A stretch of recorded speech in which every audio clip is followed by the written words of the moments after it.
নুরুল হক নূরকে দিয়ে শুরু হয়েছে।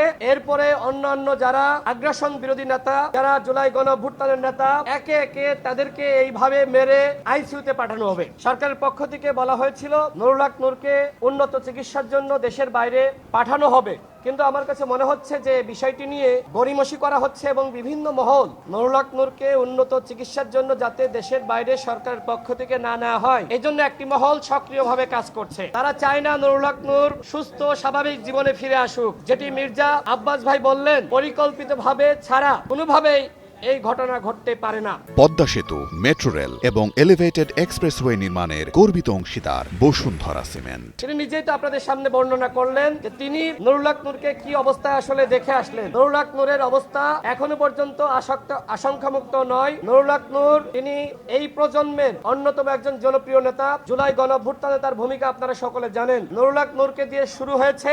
এরপরে অন্যান্য যারা আগ্রাসন বিরোধী নেতা, যারা জুলাই গণঅভ্যুত্থানের নেতা, একে একে তাদেরকে এইভাবে মেরে আইসিইউতে পাঠানো হবে। আমি আর দুটি বিষয়ে কথা বলতে চাই। গতকাল আমরা লক্ষ্য করলাম শাহবাগে আমাদের একটি সংহতি সমাবেশ ছিল। সেই সংহতি সমাবেশে 30টির বেশি রাজনৈতিক দল, যারা জুলাই গণঅভ্যুত্থানের শক্তি, বিএনপি, জামাত ইসলাম, এনসিপি, ইসলামী আন্দোলন সহ গণতন্ত্র মঞ্চের অন্তর্ভুক্ত দলগুলো, 12 দলীয় জোটের অন্তর্ভুক্ত দলগুলো, এছাড়া অন্যান্য ইসলামিক দল